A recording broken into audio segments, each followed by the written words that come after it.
students are gone, but you are still here. And we know how you feel because you are done. But you have so much work to do to get ready for tomorrow. Good afternoon, podcast listeners everywhere. Welcome to After the Bell, a Stunt Brothers production. A podcast that gets inside the life of a teacher and provides a wellness guide for being prepared to take on this most challenging of professions. I'm Martin Stuvel. And I'm Roy Hunt. And we share your pain, having taught a combined 70 years. The guarantee of this podcast is to make you laugh, make you think, and give you at least one little nugget that you can use in the classroom. So get out your marking, organize your supplies, or just pour yourself a coffee. I want something stronger. And listen, engage, and interact with After the Bell, a podcast for you, the hard-working, dedicated teacher who wants free lesson plans, free advice, and a free meal. Okay, Roy, but I'm not paying for anything more than McDonald's.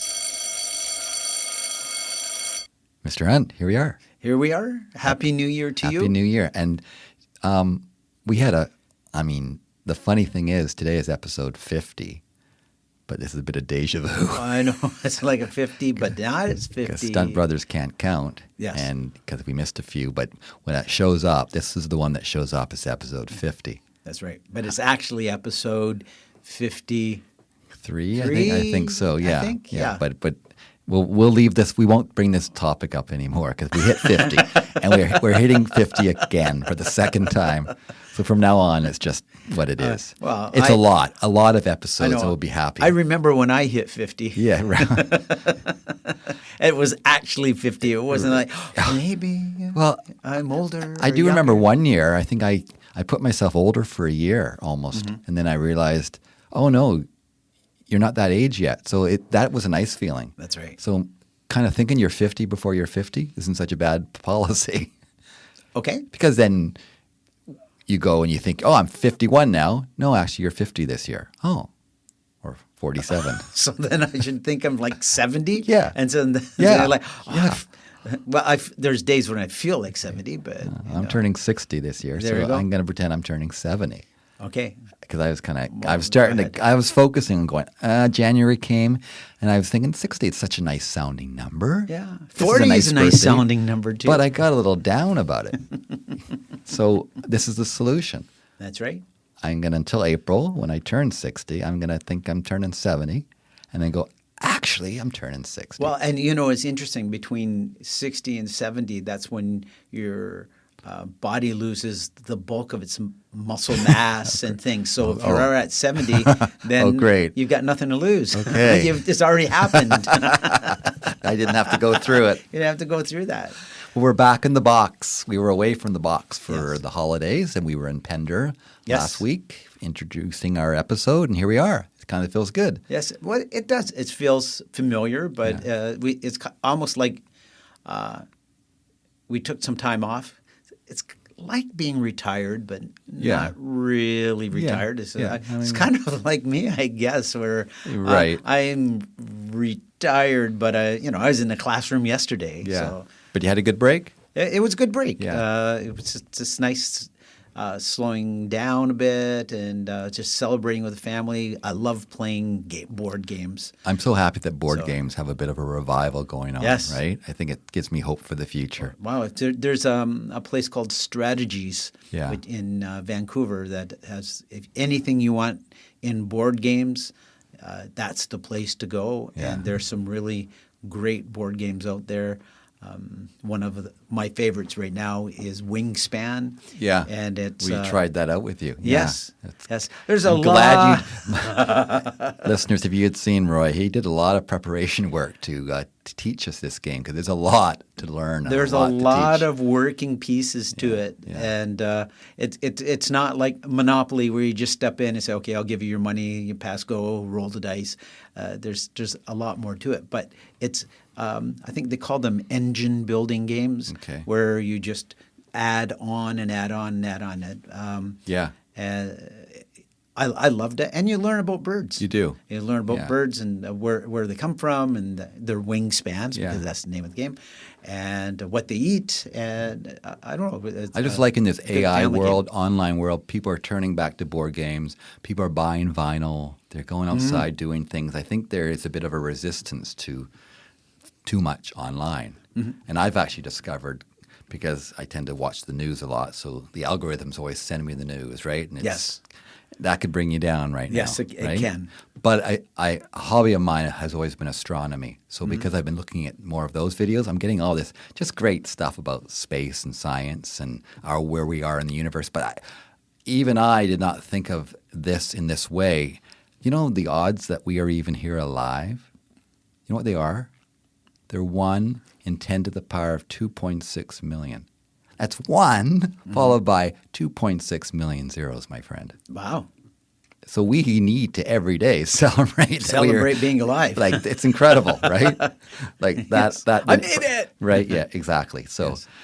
I like that kind of stuff, and it helps. It's a diversion for me from other things, and we are moving on. And today we actually are going to focus more on retirement, Yes. because it's where we're at, but getting ready for retirement.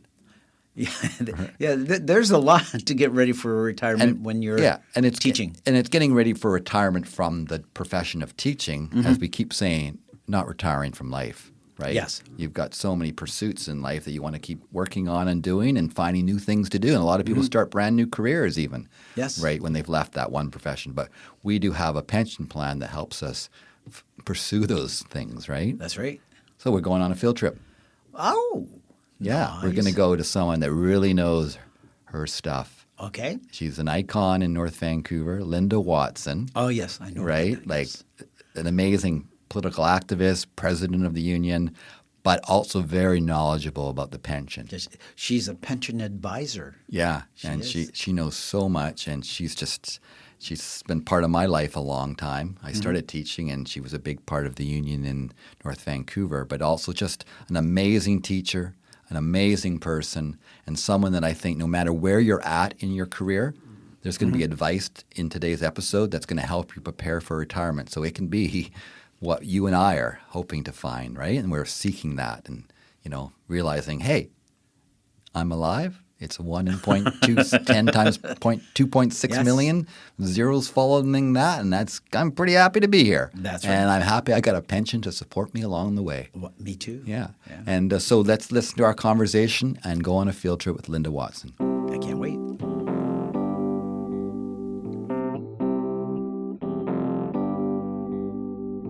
So here we are, Linda. Thank you for joining us. And we'll do a formal introduction in a minute, but we always like to start off with ABC 1, 2, 3. Okay, it's a bit of an icebreaker. So I'll do the ABCs, right? Okay. And you'll do the 1, 2, 3. Did I get it right, or it's the other way around? It was the other way I around. always get it backwards. Okay, Roy, ABCs.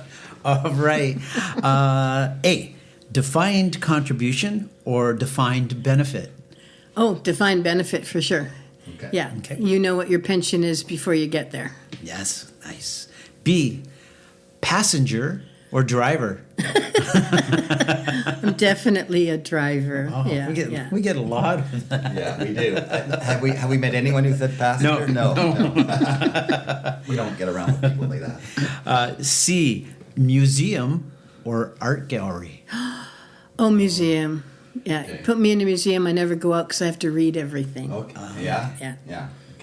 Okay. 1, 2, 3. What was your favorite book as a child? Did you have one? Nancy Drew Okay. mysteries. And what brought you to those? Just getting the first one, and then there were like how many in Yeah. the series? Yeah. Hundreds, so every right? birthday, every Christmas, you could get a new one. Okay. Do you have a favorite teacher from your childhood that stands out? Oh gosh. 1 or 2? And if you do, would you like to share? Well, there are many. I liked all my teachers. Mm-hmm. I only had a conflict with one teacher in high school, and my favorite teacher connected to that memory is the school counselor, Okay. who showed me how to stand up for myself. It was a lesson I never forgot. Wow. And then, if you had one favorite piece of music that you had to listen to, and it's the only piece of music you can listen to, you're on a deserted island, you don't have to listen to it over and over again. You can, stop and look at the sharks once in a while. Is there a piece that you would choose that stands out? Let's see now. What do I hum in my head the most? Probably anything from Neil Diamond. Okay. Like Song Sung Blue can Okay. stay with me for days. Yeah, classic. So, we have Linda Watson here, who has done many things over her years. I know you started as a teacher. Did you start in North Van? I did. I always taught in North Van. Okay, and what did you teach in North Van? I taught a lot of grade 7, mostly elementary classroom actually, starting with grade 7 and 6, 7. Yeah. And I started in an open area school, which was challenging and very cool and a great way to start because we totally team taught the program to these grade 6, 7 kids. There were 5 of us in a big open area, totally open. I don't think they make them that open anymore. Yeah, but for us there's only it was. the 2 schools that remain that are like that in North Van. That's I think it's right. the primary classes that are in the open area, not intermediate. Yes, well, Yeah. this was at Blue Ridge Elementary, Okay, which yes, was okay. It's one of the all 2. 3 pods Yes. were open. And we team taught everything. Now, and there were 2 beginners on the team and 3 experienced teachers who helped us so much. It was an excellent way to start your career because you had these experienced experts right next door. If you ever run into trouble, you could get some advice from them. They'd help you out. We cooperatively planned units, shared our kids around, and it was fun. Yeah. We were all young enough to go to the pub on Fridays. That was helpful for my teaching talent to be in You the got a pub on bond, Fridays. Right? Yeah. Pub helps. Bonding Yes. experience, Yes, yeah. exactly. And then at one point, that area morphed into a 2, 3, 4 family grouping, grade 2, 3, 4. Okay. Also really fun, my first foray into primary Okay. kids. Excellent team there. Then I did more elementary, mostly grade 7. And at some point, I went off to the NVTA office to Right. become local president for a few years. You And did when that a few times. yeah. When I came back, I went into high school. Okay. And I Yeah. did learning assistance because I had special ed background. By then, when I took my post-grad courses, I did a lot of special ed. So I did learning assistance and English in high school. That was fun. Then I went off to the BCTF. Then I came back to elementary and did elementary learning assistance. Yeah. What did you notice different about being in a high school after elementary? They're very different. Yeah. More different than I anticipated. Yeah. In high school, your blocks of kids rotate through you, so you don't get to know them as well as quickly. Right. You hardly ever see a parent. Yeah. That was strange to me. Yeah.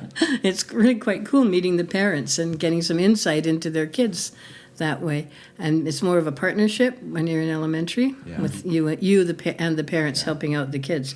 So in high school, didn't see parents, and the kids were fascinating. Young adults, they were wild and crazy, and they grew up about the end of grade 10, which Yes. was kind of cool. So Yeah. by 11, they're When actually you see human that, again. You see they're human again. It's fabulous. Yeah. Yeah, but high school kids have a far greater ability to get into serious trouble in their Of lives course. with the It's a dangerous decisions age, right? that they make. It Yeah. is. A lot of elementary teachers don't really understand what it's like to be a secondary teacher. Yeah. But secondary teachers are the same, right? There's a lot of misunderstanding, and people think the grass is greener sometimes, right? Right. I certainly heard that over my career. Yeah. Yeah. Well, it's interesting because I know in the family of schools, they try to get the high school teachers and the elementary school teachers to work together, especially if the elementary I school... love the dog barking is just fantastic. The elementary fantastic. school is a feeder for the... Yeah. But it's tough because the worlds are so They are different. so different. What's the name of your dog again? Buffy. Buffy. Yeah. Buffy's nice and quiet now. Well done, Buffy. What a cutie. So I was talking, I said, I have down, I often think of you as a political activist. Do you see that as yourself, as your roles over the years? Yes, as it turned out. Yeah. Was it something you thought you'd aspire to, or just happened along the way? I guess with many things we do in our lives, things happen. Yeah. And you pick up on them and you find what suits you or something you're good at, and off you go. And for me, it started in that very first teaching team I told you about, the grade 6, 7 team. Mm-hmm. The experienced teachers in our group were local association activists. They were interested in the local executive. So they got the 2 new teachers on the team that year to be one of our staff reps the very first year. Of course, we knew nothing. Yeah. Mm-hmm. And one of them was planning to run for local president. Ilse Link was planning to run for local president that first spring. So she convinced me to run for local secretary. Yeah. And I don't think I was off the local executive again for like 30 years. You just get started and off you go. You do. You get once they pull you in, you can't get out again, right? It's Yeah. like Godfather. It was kind of similar for me at Longsdale. My first 6 months there, and Chuck Dixon was there, and he had started bargaining. And I remember halfway through the year, we needed a new chief staff rep. I mean, I was 24 years old. We need a new chief staff rep. Everyone looks around. Suddenly, everyone seems to leave the room, and I'm left alone. And You're it. that started it all, right? Yeah. But I'm grateful for that actually, along the way.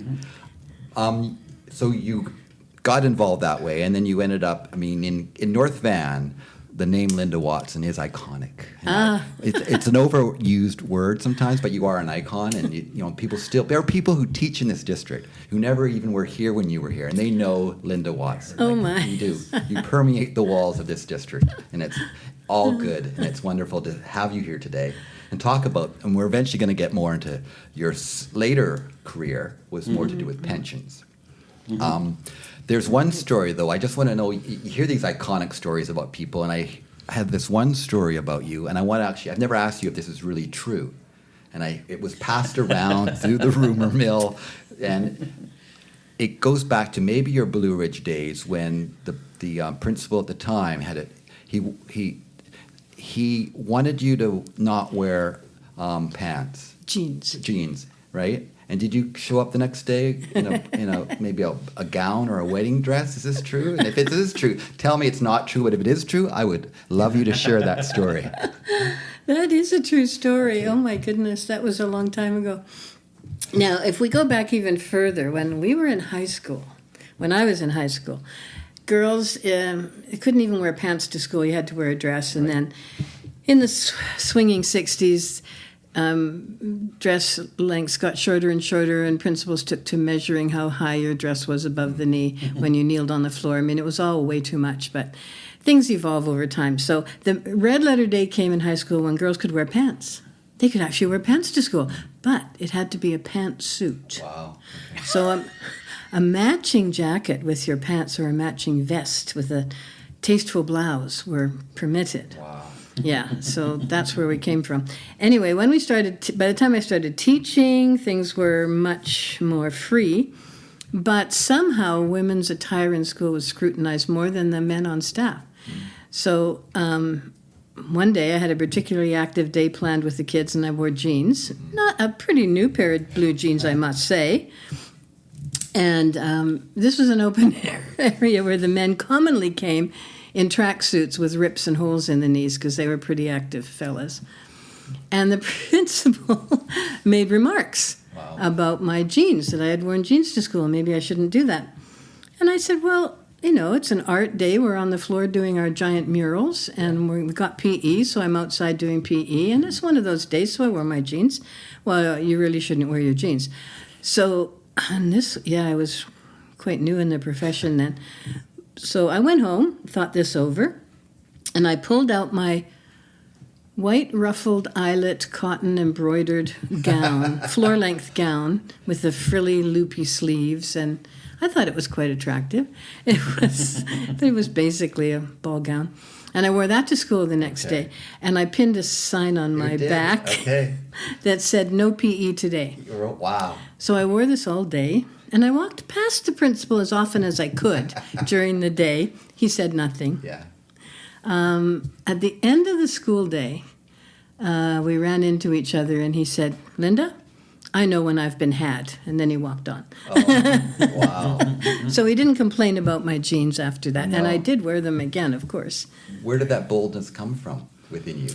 Being a new young teacher, most people wouldn't have had that within them. They would have had to suffer in silence, right? I suppose. I don't know. Am I a quiet rebel? I'm not normally rude, but I guess I have personal boundaries. If you tread on me, I'm going to say something, which you need if you're going to be in the union, right? Yeah. Well, thank you for sharing. And then because you said you were local president, but you also became second VP of the BCTF, right? Right. So what was that experience like? Yeah, that was fascinating, and I did that. I'd been on the provincial executive while I was local president. I also was on the BCTF executive for many years. And doing both at the same time was an interesting juggling of your time commitments and workload, but it was all related work. And we had been doing we had just started full scope local bargaining at that time when I was first local president. So the BCTF was a tremendous support for developing the very first collective agreements. All of that foundational work was done during that time in the from 1988 to 1994, I guess, we had local bargaining. Yeah. And then I got on the BCTF executive, which happened concurrently with being president. And then after I was back in the classroom for a while, I ran for second vice president of BCTF, which was a full-time position. And I went there for 3 years. During that time, I got involved on the provincial bargaining team, because local bargaining had been one of the things I enjoyed the most. And we built in North Van a tremendous collective agreement. It had some really amazing stuff in it. Dealing with a very, I guess, humane and supportive school board who bargained hard, but if we made a good case for what teachers needed to support their kids in the classroom, they listened to us. Yeah. And that was a good professional relationship we had at that time. And they were educators who understood what you were trying to achieve. I think that's the difference. Their bargaining team, Okay. Mostly mostly principals and HR people from the board office. So off I went to BCTF, got involved in provincial bargaining, which was a whole different kettle of fish and not nearly as much fun and much more challenging. But I think the highlight of that time at BCTF in those 3 years, I was on the second provincial bargaining team.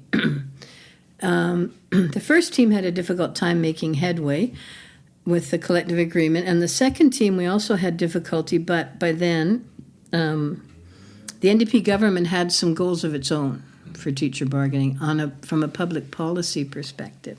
So they wanted to really put some resources into working with primary children so they'd get a good start in school. And they wanted to see primary class sizes reduced across the province, and we're prepared to fund that. So that helped us achieve primary class size limits across the province that were really low, like 20 and 22, depending on the age of the kids. And meanwhile, we concurrently were pushing for more rights for teachers on call, because they were in a sorry state with a sorry salary at the time, and more supports for specialist positions that would help the kids with special learning needs. They wanted primary class size. We wanted those two things, and after much haggling and back and forth, we got all three. So we got primary class size province-wide. We got staffing ratios for non-enrolling teachers, like librarians, learning assistance teachers, English second language teachers, counselors. And we got improved salary provisions and hiring rights for teachers on call. Yes. So that was a red letter day when we got all of that. Meanwhile, in our local bargaining in years prior to that, we had achieved primary and intermediate and secondary class size. We had all that stuff already in the local, and some good special needs support provisions. But the provincial primary class size numbers were better than ours, so that was wonderful. Then a few years later, the government changed. The government of the day decided to strip those provisions out of the collective agreement. We'll remember that. Yes. They legislated a contract with no class size, none of that stuff. It all disappeared. And we put out to our members a copy of the collective agreement with black lines all through it, page after page after page after page. Many things. Effective to see that. Many things. 15 years that was taken gone. Away. Yeah. All that work, all that effort that teachers put in to support that collective bargaining was gone. What was the mood in the office at that time? Must have just been, your heart and soul was in that collective agreement. Yeah. And you're seeing what's been blacked out. Wow. Yeah, the news came over the airwaves, and anyone who was in the office at the time just sat down and cried. Yeah. I believe that. That's what we did. Same in many staff rooms, of course, around the province. It was devastating. Because you think that in Canada you've got these charter rights, and access to free collective bargaining is one of them. Well, they legislated the contract out of existence. So that hit like a ton of bricks. And the BCTF took the whole issue to the courts. The appeal took many, many years. And our local was one of them involved in preparing the case.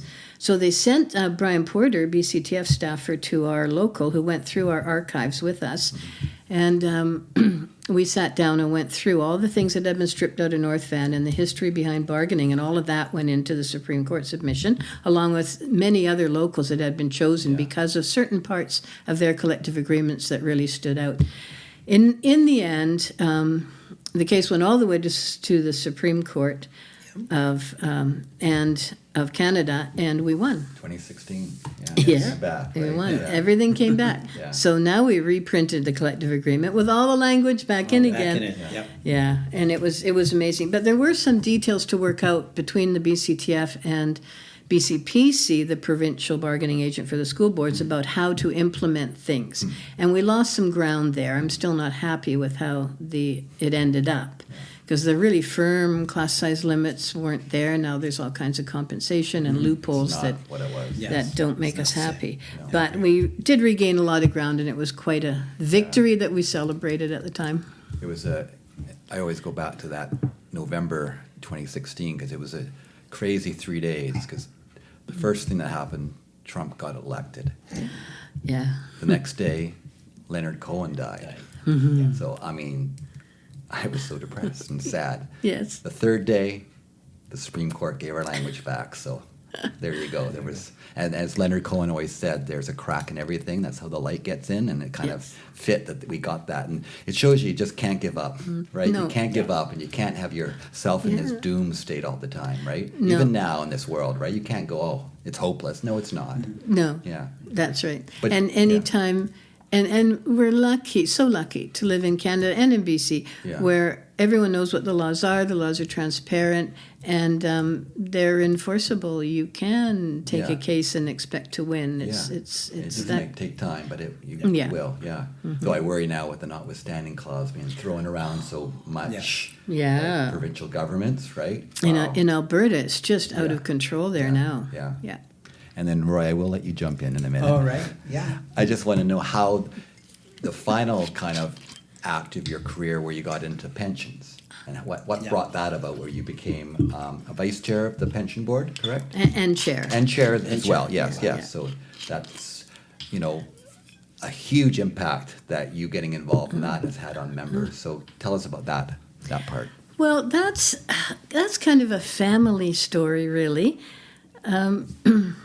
Concurrent with all the bargaining stuff and local president stuff I was doing, many years before that, I became interested in pensions as a field of study and of interest, because my uncle, Bruce Watson, was the pension staffer at BCTF for quite a long time. He'd been a social studies teacher, and he applied to be on staff at BCTF.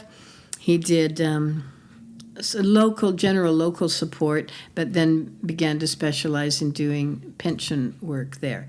And he was the BCTF rep on an advisory committee to the government's teacher pension plan board, and sat on that board as the only teacher. So when we'd have, and he lived in Burnaby, we lived in North Van, I was a teenager, so we'd come for family dinners, and the after dinner conversation would be my dad talking about pharmacy, because he was a pharmacist, and he was the president of the BC Pharmacy Association and later the Canadian Pharmacy Association. So he was all involved in negotiating rates and drug schedules with government, and he worked on a royal commission for BC pharmacy practice and Canadian stuff. Meanwhile, my uncle was head over heels with pensions and bargaining stuff for BCTF. So Dad would talk pharmacy, Bruce would talk pensions. And they'd go back and forth, each declaring that the other's topic was really quite boring. Who cares about pensions? Who cares about pharmacy rates? But I began to see that these were passions they had in pretty interesting fields when you got down to the details. So many years later, I get on the BCTF executive. They need an executive member to liaise with the pension committee that the Federation had. Every executive member had one or two committees under their wing. They would go to the meetings, report back to the exec, and kind of forward their projects. So I volunteered right away for pensions. That's where it started. And then when I was a second vice president, must have been in between collective bargaining rounds. Anyway, we started negotiating with the NDP government of the day on the joint trust for the teacher pension plan. So previously, our pensions were in total control of the government. Right. And we had someone like Bruce Watson there advising on behalf of teachers, but the government made all the decisions. Teacher Pension Board was all their people except for Bruce. But the NDP government wanted to offer the public sector unions the chance to jointly control their pension, which made sense because we fund half of it. Yeah. And it's foundational to our members' economic interest to have some say in their pension. So each of the public sector unions, that's teachers, college instructors, public service workers, and municipal workers, police, fire, municipal staff, and CUPE, our school board support staff, are part of municipal pension plan. So they each were negotiating with government at the same time for joint control of pensions, setting up joint pension boards, joint decision making, commitments on funding, all of that. And I was, as second vice president, part of the negotiating team for BCTF to set that up.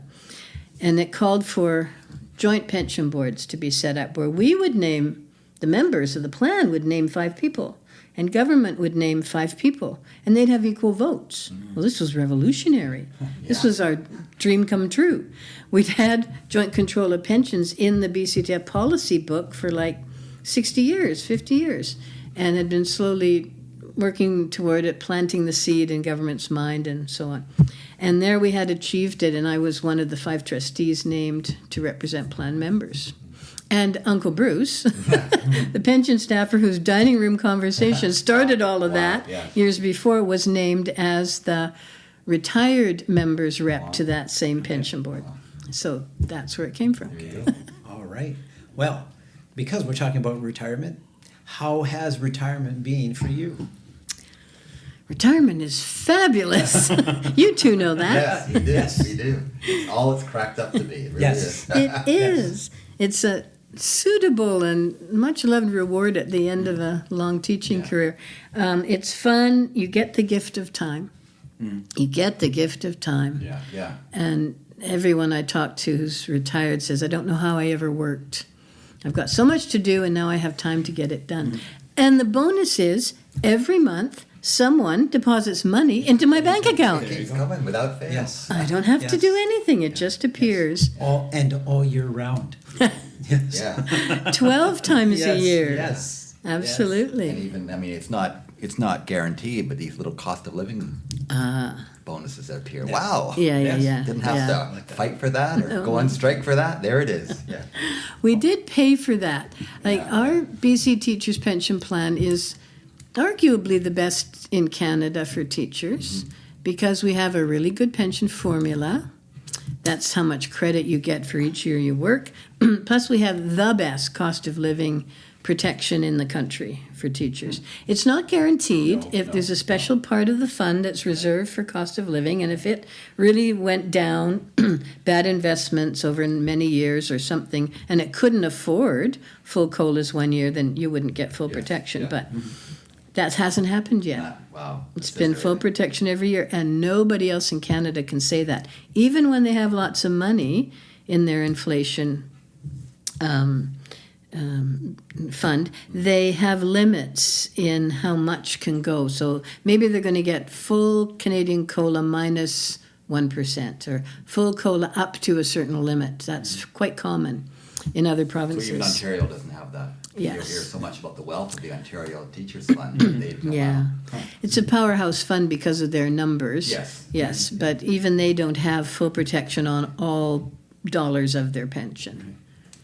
So we have a lot of new teachers starting out. What would your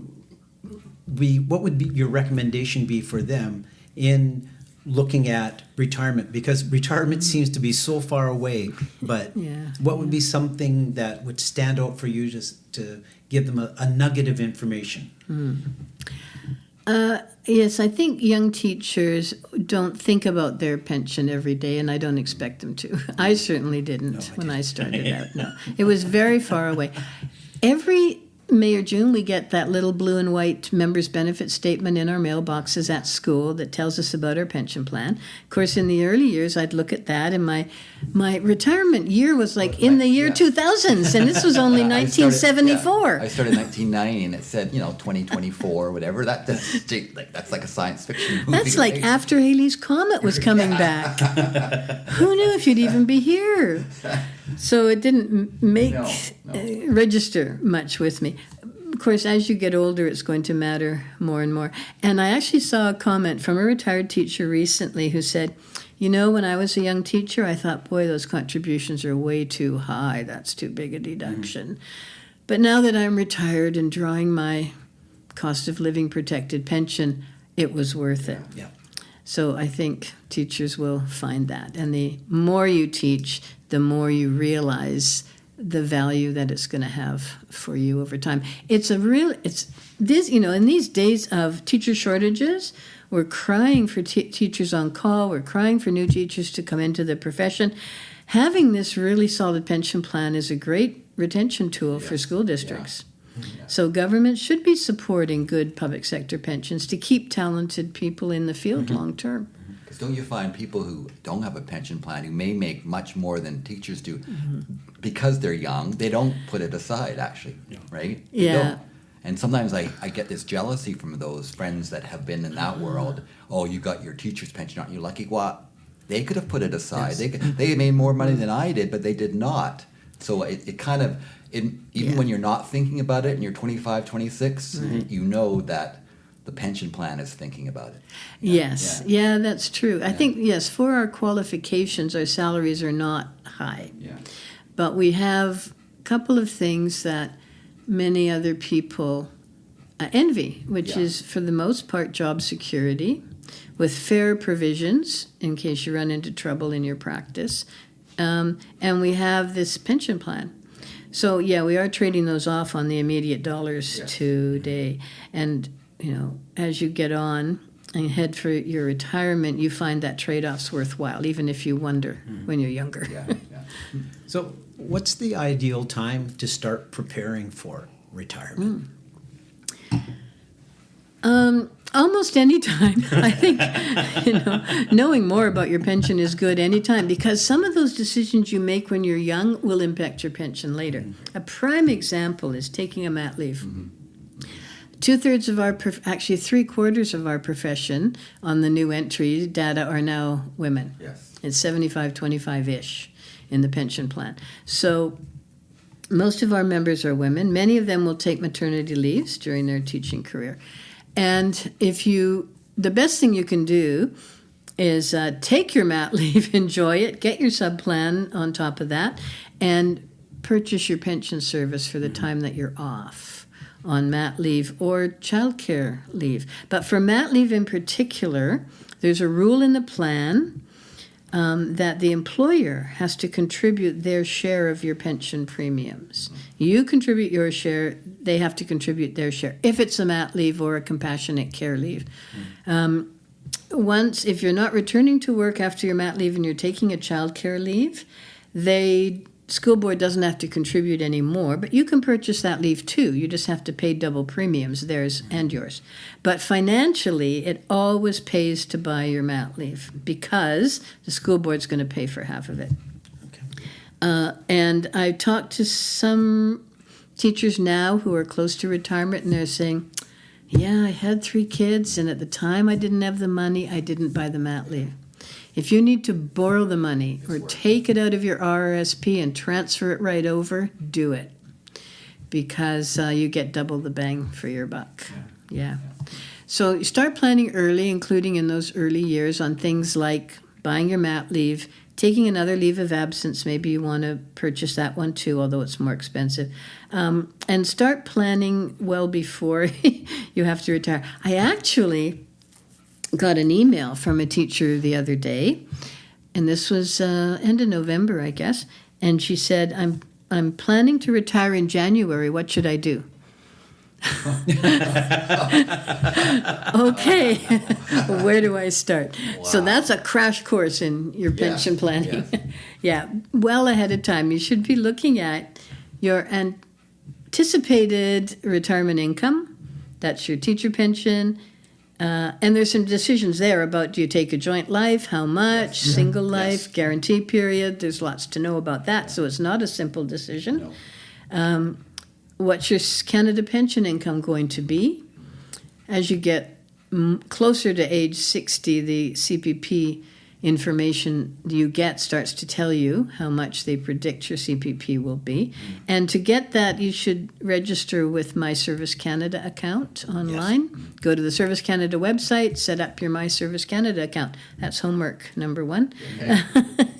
And in there, you'll also find a OAS information, how much your old age security will be, which only depends on how long you've lived in Canada. You don't contribute to it. It just is part of general revenues, old age security. So those are your three main sources of income. And meanwhile, I hope when you started teaching, you set up an RRSP and a TFSA. Yes. Because RRSP gives you a tax deduction for the money you put in. It grows interest-free, or at least tax-free. And when you take it out, you pay taxes. Yep, at a lower income probably. Yes. Yes. But when you're retired, your total income's lower, which is part of your planning. It's going to be lower, yes. But here we are. We're all managing. Yes. Mm-hmm. There are things you can do to manage. And the TFSA, if you max out your RRSP, sock money into your TFSA, because although you don't get a tax deduction now, the investment earnings are tax-free when you take them out later. Yeah. So that's a really good vehicle too. And start going to pension workshops and seminars. The BC Retired Teachers Association offers online and in-person workshops. The Teacher Pension Plan has online webinars. The BCTF offers some online pension workshops too. And the Pension Plan website has print resources you can read to learn about your pension. I give some of the online workshops for the BC Retired Teachers Association, or Zoom workshops, and I also go out to locals and do presentations. And invariably, I tell them, go to more than one. One's not enough. So much information comes at you. It's overwhelming. It's like stream of consciousness, because we're trying to pack it all into an hour and a half or something. You won't get it all the first time. So you got to go 2, 3, 4 times before it all starts to make sense. Yeah. Well, and I think that's a really good idea. Is you're getting your information, especially if you're going to the same format over 2, 3, 4 times. So you're hearing the same information over again. You're retaining more, as opposed to going onto a website and then getting a different opinion and getting a different opinion. I mean, if you were to look at, for example, when to take your CPP, you'll get 100 different variations of why you should or why you shouldn't, and what it really comes down to is, how much you need the money. Yeah. It's when to take your CPP, because now you can take it anytime between age 60 to 70. Well, that didn't used to be a decision point. It just started at 65. That was that. Yeah. Same with old age security. Now it can be delayed from 65 to 70. You can't get it earlier than that. And those time points intersect with when you want to quit teaching. You can even take your CPP before you start teaching if you want. You can start it at 60 and teach forever. There's no retirement age anymore. No required retirement age, that is. But then you run into tax implications, of course, if you've got too much income. Heaven forbid one should have too much income. I always kind of laugh at that advice. You're going to pay taxes. Well, yeah, but you're not paying 100% of your income. And that's what I find. Some people are waiting for that magic number of an income that's exactly what they had as a teacher, and they put off retirement. Like, there's no magic number. And when you do get that amount, it's often apples and oranges. Like, people look at it and go, okay, what am I getting now? But you're getting taxed less. You're not having the deductions that happen. So you need to work out what the net is going to be compared to what the net was when you were teaching. And you find out It's actually pretty good. It's manageable. It is, Yeah. yeah. You're not paying union dues anymore. No, You're not no. paying EI. Yeah. You're not paying CPP premiums if you're not working anymore. You're not paying that big pension premium That's once right, you start yes. your pension. Yes, yeah. That's a Yeah. big chunk of your income. So your take home Start working that is out. relatively healthier It than is. you might It is. than you It's might actually, think. I find people are surprised. Yeah. Yeah. Well- The only caution to getting too much income between your RSP when you convert it to an income fund Yeah. and your TPP, OAS, CPP is you could face an OAS drawback, old age security Yes. drawback, if your taxable income is Yeah. too high. Yeah. But again, that's a rich people problem. Yeah. Well, Nice problem to have. yes. Well, I could remember looking at my pension plan in two different ways. One would be I had a horrible day. The class was just driving me crazy. So I want to go online. When can I retire? And then I would have a year where I had the amazing class. Oh, I think I can do another 5 years. So it's kind of, Yeah. sometimes it's just relative to the frame of mind that you're in. Yeah. Yeah, it's true. I do talk to teachers who are wondering about their retirement when they've had a particularly challenging class or not enough support for the kids in their care. They worry about that. It's very stressful, and it is very stressful if you've got a challenging mix and a lack of support. And that does drive people out of the profession. There's no doubt about it. And yet, as you say, you can have a year where everything gels and the class is great, and you just have had a great year and you feel like you could do this job forever. Because what a wonderful thing it is to be able to devote your working life to helping kids. Yes. To Yeah. help them be the best they can be and learn as much as they can. They're so excited when they learn something new, those primary kids. It's a joy to be able to do that and say, that's my job. I can do this. I found when I was in the office, some people who had health concerns would often say, "Oh, I need to retire now," and that to me, I always had to make sure that should not be the reason you retire. Let's deal with those health concerns. But that to me works against the whole point of it all. Yeah. And luckily, as a BCTF member, you're contributing to a salary indemnity plan all the time that you work, and when you run out of sick leave with your school district, you can apply to draw that salary indemnity plan benefit and stay in the profession. Because while you're on SIP, your pension premiums are being paid for you and you're getting pension credit. You don't want to retire prematurely if you have access to that kind of support when you medically need it. And the plans are designed to help you out that way. You'll get your pension credit, you can retire and have a bigger pension as a result. Oh, another thing you can do to boost your pension, there's a thought, is while you're young, work on your credentials. So Yes. you've got Huge. a 5-year degree when you come into teaching. Well, look in your local collective agreement. There might be a PB plus 15 where you can take extra coursework at the 300 and 400 and 500 level and get a higher salary lift if you complete that extra 15 units of study, or get your master's degree. In some districts, the step between PB plus 15 and master's is small because there's a big bonus, jump like in is North huge, Van, yeah. big bonus from category 5 to plus 15, Yes. and a smaller jump if you finish your master's. For others, the big jump comes at the master's level. There's a very small plus 15 appreciation, and then the big jump is the master's. So look into that. Take those courses evenings or in the summer. It's really worth doing that. It helps your pension so much because your pension plan is based on your best 5 years of income earnings. So before you hit your last 5 years, get the max credential you can manage. Yeah. That's great advice. Yeah. And in 2018, the pension rules changed. I know some people are still in both plans. I was in both plans. Like I was 85% in the old plan, 15% in the new plan. So can you outline why those happened in 2018 and how it took away things? Because I know when I first looked at that pension statement in 1990, it was worked on this magic number 90, right? That was the point. When you get age plus years of service, it adds up to 90. You could retire without a deduction. So what was the reason for all that? Oh, yeah, that's a good question. The old old plan, that's pre-January 1, 2018, all that service is old plan. Any of your teaching from January 2018 on is new plan. It's essentially one pension plan and two different ways of calculating your service and your pension benefit.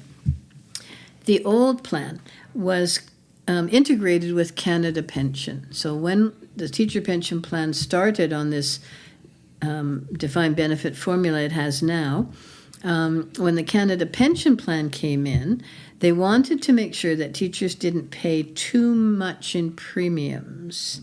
So you were paying a premium deduction for your teacher plan, and now CPP was starting, and you had to pay for that too. And Canada Pension covered a certain amount of everybody's income, whether you're in teaching or any other work in the country, you pay into CPP, up to a certain maximum annual income. Let's pick a number, 60,000. So your first 60,000 of income is covered by CPP. The rest of your income is not. You get no pension credit on money above that. And every year that number goes up, whatever the limit is.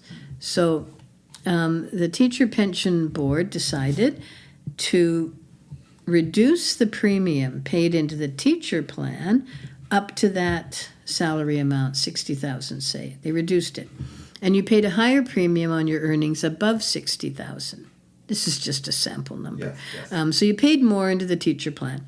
That set up a two-tiered pension credit. You got less value from your 0 to 60,000 salary and more value because you paid more into it on your top salary because Canada Pension was going to help you out with the 0 to 60 amount of your salary. They were providing a benefit there that you were also paying for.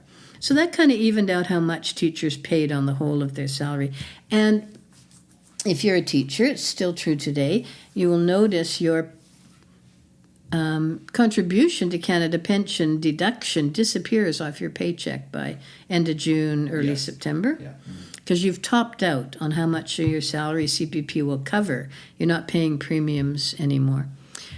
Then, in the 20-teens, there was a lot of concern from workers who didn't have a company pension that CPP wasn't giving them enough in retirement. It didn't cover enough of their salary at a high enough rate to give you a good pension if you didn't have a company pension at all, like our TPP. So the Canadian Federation of Labour and other groups were supporting expanding Canada Pension coverage to help people out. And we supported that as teachers because we know the value of a good pension. We were happy for other workers to have the same. So we supported that change. And what CPP did was it enriched the formula for how much you got out of your earnings, and it started gradually bumping up the earning threshold, the earning limit. So it went from, say, 60,000 to 63 to 65 to 67, whatever it is today, I forget. But it's higher than it was. So that meant, in our plan, more of your salary was covered by lower teacher pension credits. Right. Because that reduction on your premiums to match CPP was still in place. Now more of your salary is covered at the lower rate, and less of your salary is covered at the higher rate for the richer teacher pension. And what we foresaw on the pension board, and this change happened when I was on the pension board, it's when we started discussing the changing the plan. We wanted to protect teachers from future changes to CPP that would devalue the lower part of your earnings, the amount you're paying into CPP on, while maintaining value at the higher end. So we changed our formula so that now in the teacher plan, all your service is valued the same. You don't pay less on your lower dollars, and you don't get a bridge benefit. So the second part of the story was on your lower dollars. In those days, you could only start CPP at age 65. So on your lower dollars, we put in a bridge benefit. If you retired before 65, you got a little bonus to make up for not being able to start CPP till 65. So if you retired at 60, you got 5 years of what's called a bridge benefit, and then your lifetime teacher pension carried on along with starting your CPP. And most people started their old age security at 65 also. So that was nice. But with the new formula, there's a better pension formula on all your service, no matter how you paid for it on your income premiums. So the bridge benefit doesn't exist anymore, and you can start your CPP at 60 if you want. Mm-hmm. So they changed that rule too. You can start it early, or you can delay it till you're 70 if you don't need the money right away, and then you get a bigger payment. If you start your CPP at 60, it's a smaller payment, which makes sense actuarially. Yes, yeah. Yeah. So in the old plan, if you hit the age 60 before you retired, you had what's called an unreduced pension, meaning that was considered a normal retirement age for people. The earliest you could get your pension was age 55. But if you waited till 60, you would get no early retirement penalty for going early. And because if you go early, then you're not contributing as many years as someone who retires later, and you're probably going to draw your pension longer because you started it earlier. So the actuary says, okay, that's worth 3% a year reduction on your pension or whatever it is. So in the old rules, you had to wait till you were 60 to get an unreduced pension, or if you started teaching really young and had 35 years of contributory service, 35 years was also a trigger for, or factor 90, I should say, was also a trigger for an unreduced pension on your old plan. Right. So factor 90 is how old are you when you retire? Let's say you're 58. And how many years of service do you have? If you have, what's 90 minus 58? 32? Yeah. 32 years of service. Yeah. 58 and 32 makes 90. That's called factor 90. You could go at 58 with an unreduced pension, no early retirement penalty, even though you're not 60 yet. But in the new plan, the way the formula works, you have to be 61 to hit unreduced pension. Because the formula you get in this new plan is a slightly richer formula. It's actually a better pension for you. Even though the bridge benefit disappears, so from 60 to 65 you don't get your bridge benefit, but the lifetime amount that stays with you always is better than it used to be. Right. Under the old plan. It's a richer formula. So as time goes by and new teachers come in and stop having any pre-2018 service because they started in 2018, they will have a better pension than we did when we worked. Yeah, because they're all in the new plan. But so, I mean, I just remember when it first came in, some people, I wish they'd all sat down and had you explain it the way you just did now. That would put a lot of people at ease. Because often people were, they were 95% in the old plan, but they would say, "Oh, I can't retire till I'm 61 now." Right. Yes, they were going to get a slight little reduction. It was we're talking $10 a month or something, but they focus on that number. So it was just nice the way you put it there. It's true. It was confusing for people, and I was on the pension board at the time, and we went around the province and did workshops in all the districts, trying to explain the formula and how it would work. To explain it all to people, and that was helpful, but it's pretty complex. It's a little hard to take it in. And there were some people adversely affected. I'm not saying that this enhanced pension formula in the new plan was roses for everybody. It wasn't.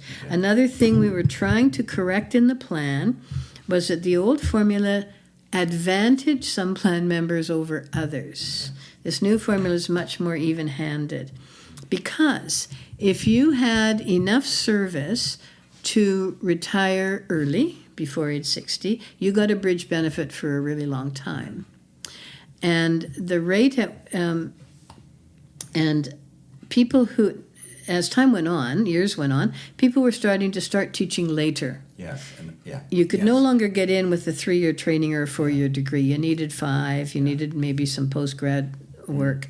So people were starting the profession later, and fewer of them were hitting factor 90 by age 58, 59. So those people were getting more out of the plan. And people with high salaries were getting a better formula on their total salary because the pension credits you got because of the CPP overlap on your beginning dollars, those were lower pension credits than at the higher salaries. So they were getting richer pensions than people whose bulk of their salary was below 60,000 or whatever it advanced to over the years. And that was an unfairness built into the plan that we wanted to erase. So the people who lost out on the new formula were early retirers who wanted to go early because they had been able to start at a younger age and took no leaves of absence. And women who took out mat leaves and child care leaves are not in that group. Okay. They don't get their Factor 90 as easily as people who can simply work full-time always from the beginning. So the plans, compared to the premiums people put in, it disproportionately advantaged some groups, and that was taken out in the new formula. Yeah, I think it recognizes the way things are today. 'Cause, I mean, I had to get 2 degrees, but I started teaching at 24 full-time. So I had, I TLC'd for 6 weeks.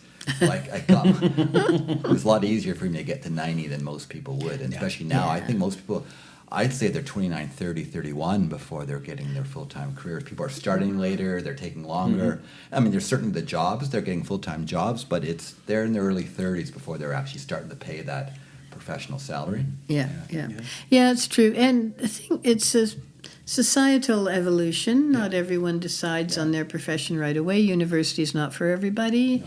Maybe you decide that later and decide, teaching looks attractive. Let's look at that. All those factors came into play in the board, mulling it all over and deciding to make a more equitable plan that in the long run will give teachers a higher pension.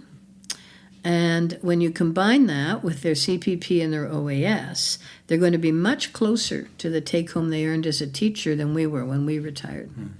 So all in all, I think it's a good benefit for people. So once you retire, what healthcare options are available to you? Yes, we get this coddling from our employer as teachers. Yes. We don't have to scratch and claw for our benefits. Your bargaining teams did that for you years ago.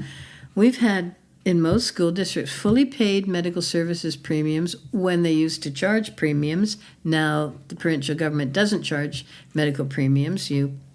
MSP's an employer tax. It's not part of your deduction anymore. But extended health benefits are usually 100% paid by the employer. Dental benefits might be, say, 80% of the premiums paid, something like that. Life insurance, you get support with that. So all of those benefits we get while we're working. When you're retired, they all disappear. Yes, they do. This will be a shock. Huge, And that's part of your learning as you investigate retirement when you're planning to see if you can afford to retire. Health benefits have to be taken into account for the first time in your working life. Yes. You've got to pay for extended health if you want drug coverage, physio, dental, and you have to pay for dental separately. That's a separate plan. Travel insurance, you got to pay for out-of-country travel insurance, which you should be doing now anyway if you're venturing across the border or anywhere else. So those expenses can really add up. While you're working, you're in a group, in extended health, of a whole lot of healthy young people. All those other teachers you work with are mostly healthy young people. And so the school board can afford for you a really good plan with like a $5 million lifetime limit on extended health, that kind of thing. When you retire, you're in a group with a lot of old people like us. Yes. We're not so healthy anymore, try as we might. Can't avoid it. We've got a few medications coming in, things like that. So your group changes and the level of coverage drops. So in some extended health plans, you might see $250,000 lifetime limit or $500,000 lifetime limit compared to the $5 million you used to have.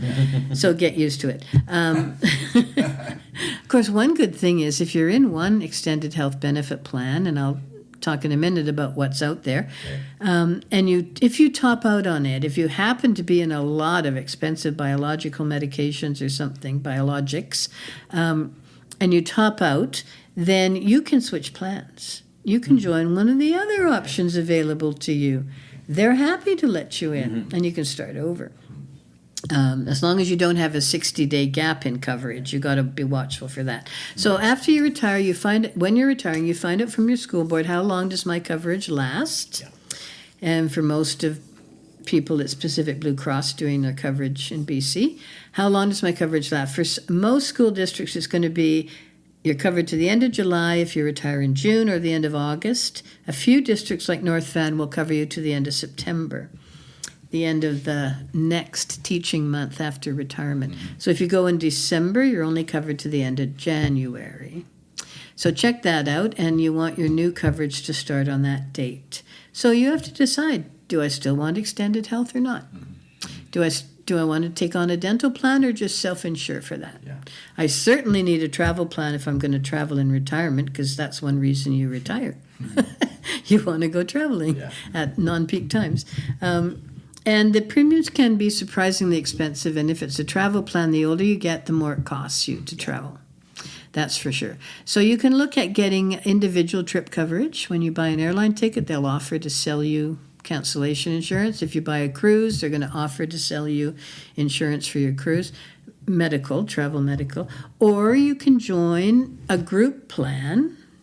Group plans are commonly cheaper than individual plans. And a group plan will offer you a whole year worth of coverage, for which you pay monthly. And the younger you are, the more reasonable that premium will be. And then you can take any number of trips you want during the year. And they're based on the length of your trip. So a common policy you might get is 35-year trips.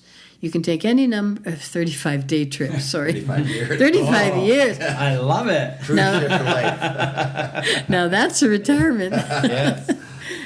35-day trips. Yes. Any number of those you want in a year, as long as you come back to Canada in between for a few days. Then off you go again, enjoy yourself. Or 17 days, or 62 days, you pick. And some plans allow you to go up to 292-day trips. Okay. You're doing that incredible around the world thing you saved up for years. You can even do that on some of these travel plans. You pay more premiums, of course, for the longer trips. So you're budgeting for that, your extended health, and your dental, if that's what you want to buy. Extended health plans in retirement, quite comprehensive. You'll get prescription coverage, physiotherapy, podiatry, acupuncture, lots of paramedicals like that.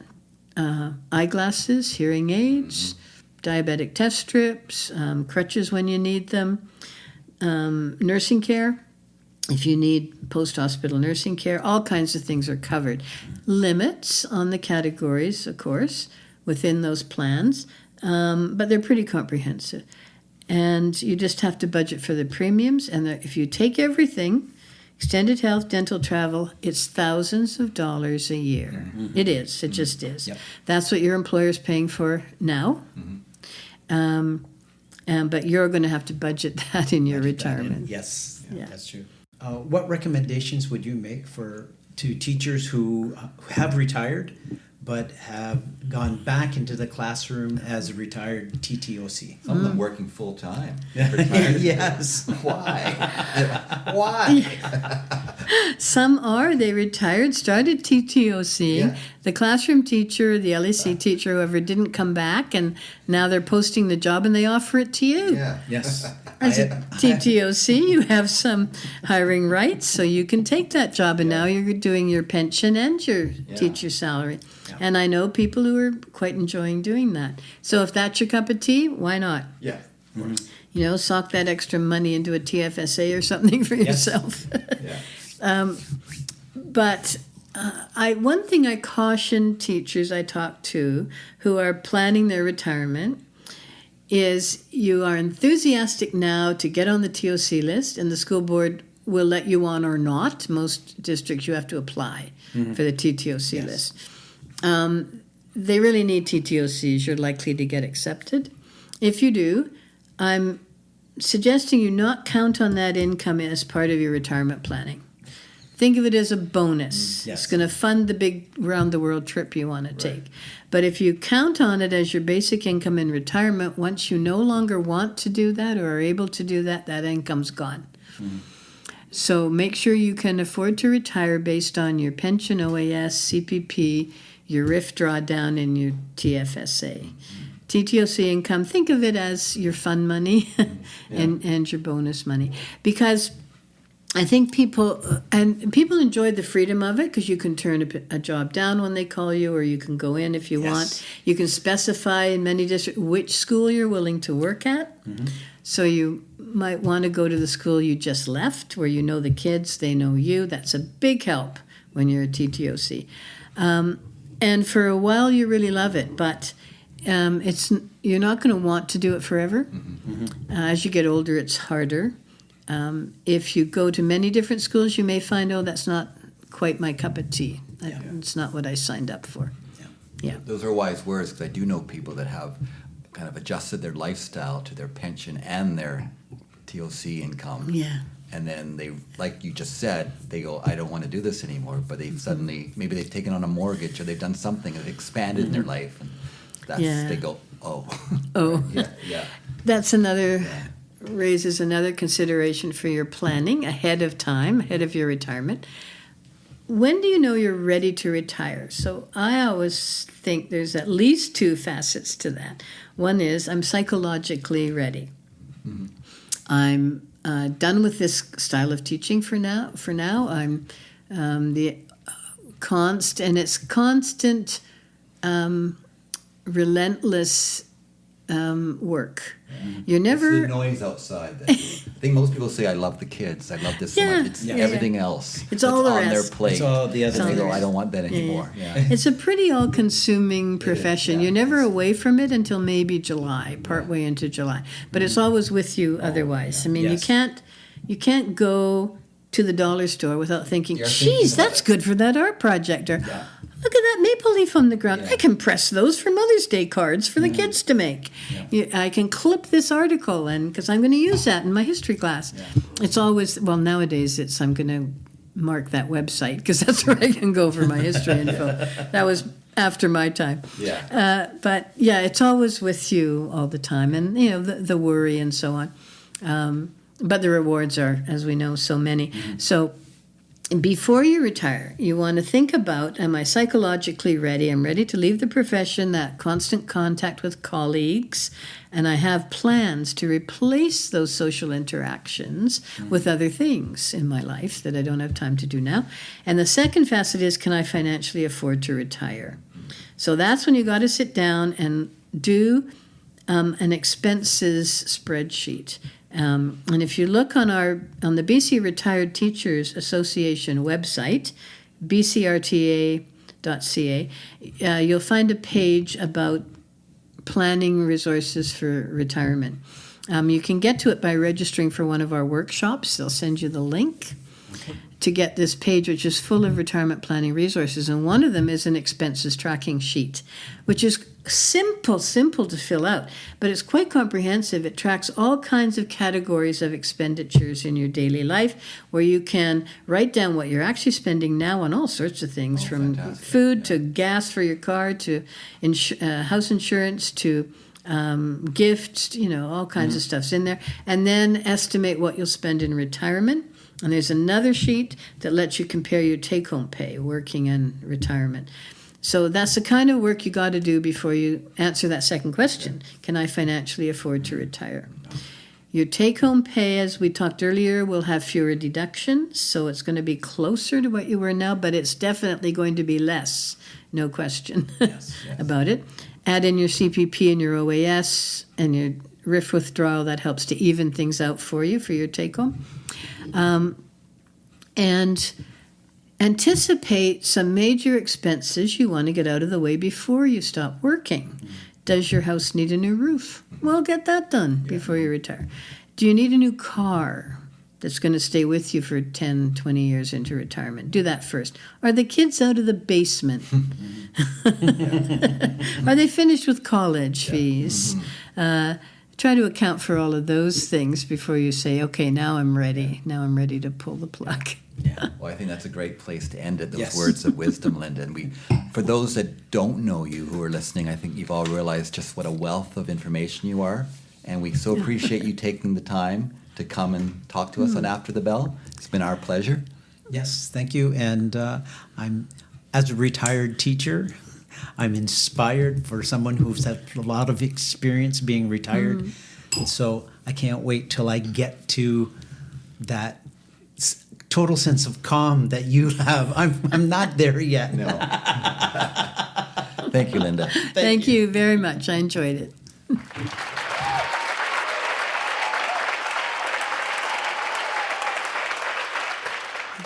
Well, I really enjoyed that, talking to Linda about retirement. And she is, I guess, the poster child for me now as a retired person to see how long she's been retired and what she's done.